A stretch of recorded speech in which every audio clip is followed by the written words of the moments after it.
Hey guys, welcome to video 1 of the Travel Nurse Starter course. Like I mentioned in the intro, these videos are going to be very personal. I've even got some notes here to my side that I might glance at. Just want to make sure I hit all the points throughout this course that I want to include and share the knowledge with you. This first video is going to be the must-haves. In my opinion, there are 4 of them that you must have before you become a travel nurse. So this is going to kind of help you decide, is travel nursing right for you?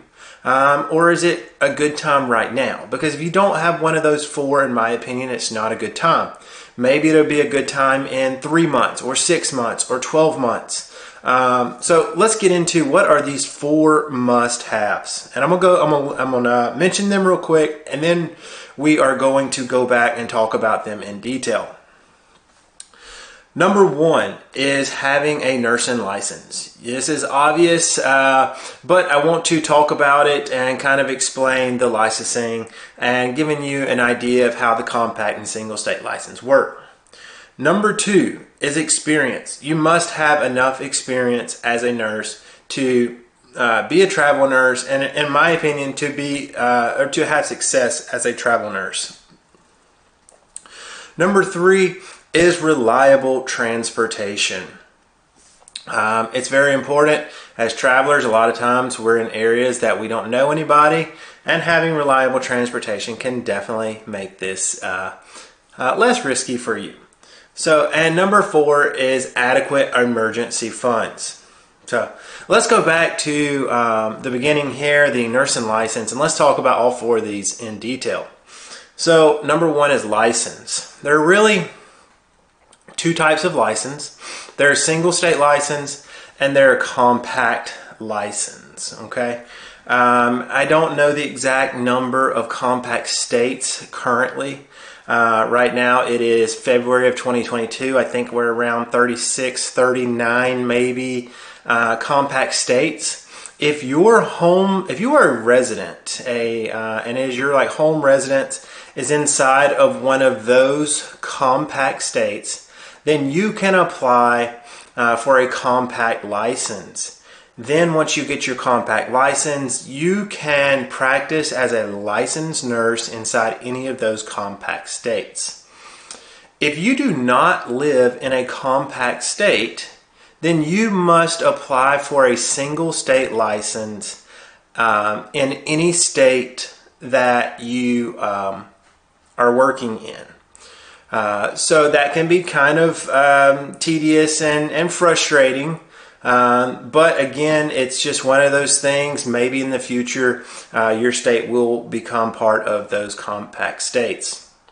To apply for a compact or a single state license, the best way to do it is to go to that state's Board of Nursing website. There will be instructions there on how to apply for their single state license or their compact license.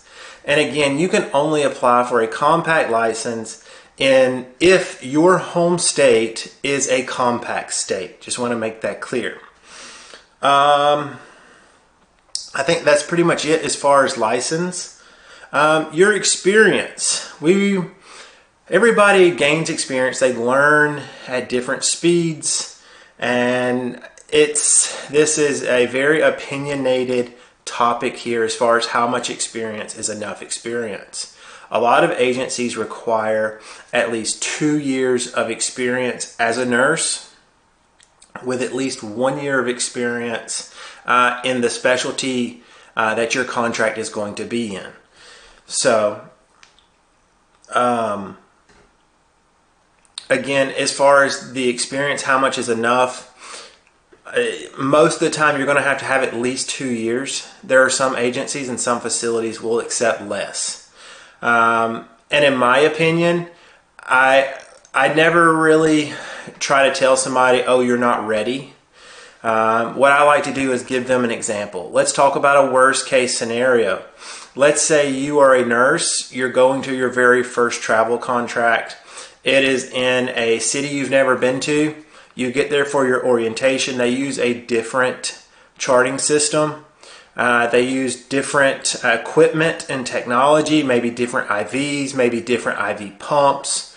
Their policies are a little different. Their hospital is set up completely different. You don't know where hardly any of the supplies are at. You don't really know the doctor's names too well. You maybe remember one of them. And maybe your coworkers are helpful, but they're not the most helpful. Let's put ourselves in that situation. Are you going to be able to provide efficient and timely care to your patients? If your answer is yes, I think I can handle that. Then travel nursing is likely, or likely you have enough experience to become a travel nurse. If you're thinking, that sounds terrifying, I know I can't handle that, then maybe you should get a little more experience before you become a travel nurse. Obviously this scenario, anyone's going to be nervous, anyone's going to have some fears, and that is normal. But I just want to make sure that you can at least handle it and keep your patient alive as well is a key point. Your patient care is always first. All right, so that is number 2 as far as experience and my opinion and how to know if you have enough experience. Number 3 is reliable transportation. A lot of times as travelers, we might travel out of the state or several states over, or maybe even completely across the country. Reliable transportation doesn't necessarily mean it is your vehicle. Maybe you're renting a vehicle. Maybe you're just using public transportation. But always make sure that it is reliable transportation. You don't want to get stranded somewhere. And having a reliable vehicle will decrease the chance of being stranded in a place where you don't know anybody, you don't have any resources. So again, number 3 is reliable transportation. Number 4 is an adequate emergency fund. I cannot stress this enough, guys. You want to talk about adding more stress to and anxiety to this adventure, go without any spare money. It's very expensive traveling across the country. Imagine being from the East Coast and taking a contract closer to the West Coast. I mean, it's probably going to take you 3, 4, 5 days to get across the country, which is going to be expensive.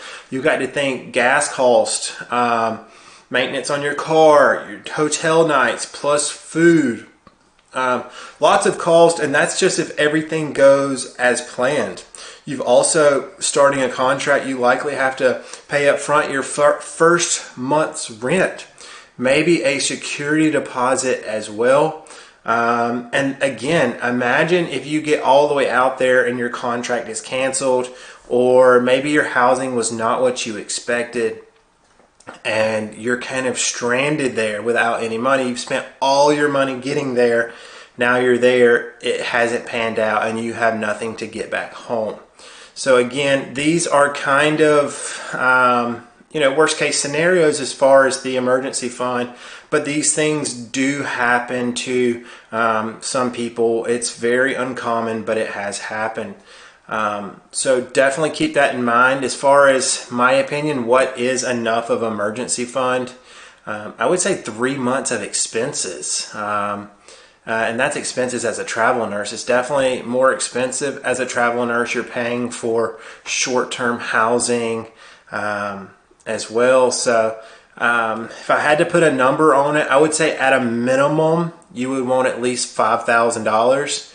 And the further from home that you go, I would increase that amount. So, $5,000 is a minimum, and that could go up to $7,000 or $8,000, depending on how far you are from home. So, I believe that's all I have to talk about right now with the 4 must-haves. The next video, we are going to discuss making the decision to become a travel nurse.